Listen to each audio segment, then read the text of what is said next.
Bakit kasi bumalik ka pa dito? Hindi ka na namin kailangan.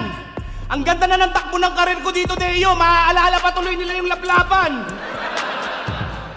Total comeback mo naman to. Anong aasahan namin sa'yo? Lyricismo na ba yan? O baka nagbalik ka lang sa liga kasi ako'y ikikis mo na naman. Tapos na ako sa pambabash nila at hindi umubra kahit anong gawin nilang effort.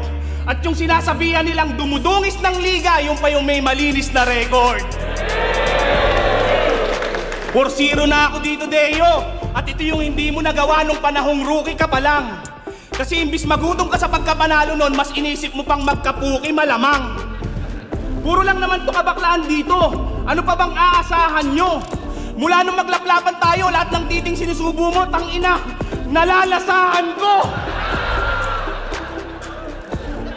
Alam ko naman nakaramihan dito, inaasahan na magkakaroon kami ng laplapan part 2.